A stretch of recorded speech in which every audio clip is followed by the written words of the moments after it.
Here we have a 2019 Yamaha YZ 250X that I've modded with a battery and a fan kit from TrailTeck. These bikes don't normally have a stator or a battery.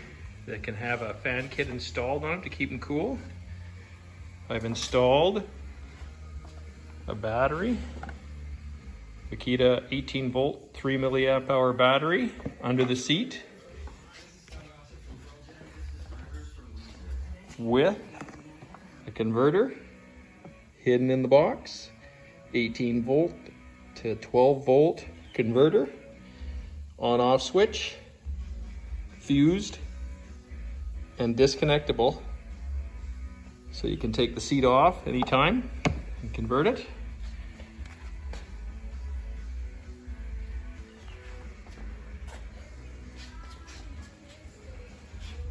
And I'll give her a test here. We'll see if she works. Gonna heat it up. The thermostat with a heat gun.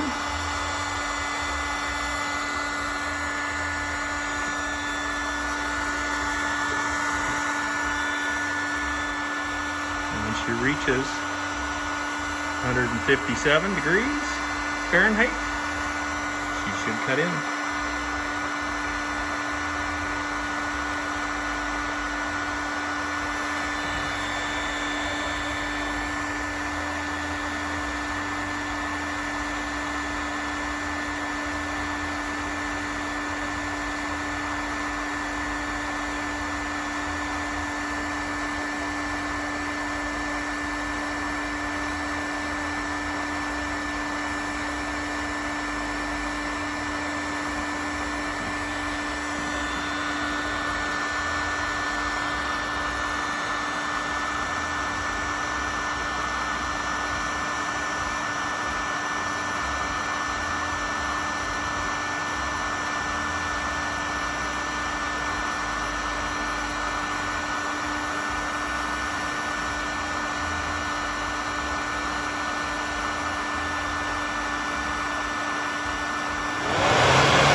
Cuts off when it goes below 150.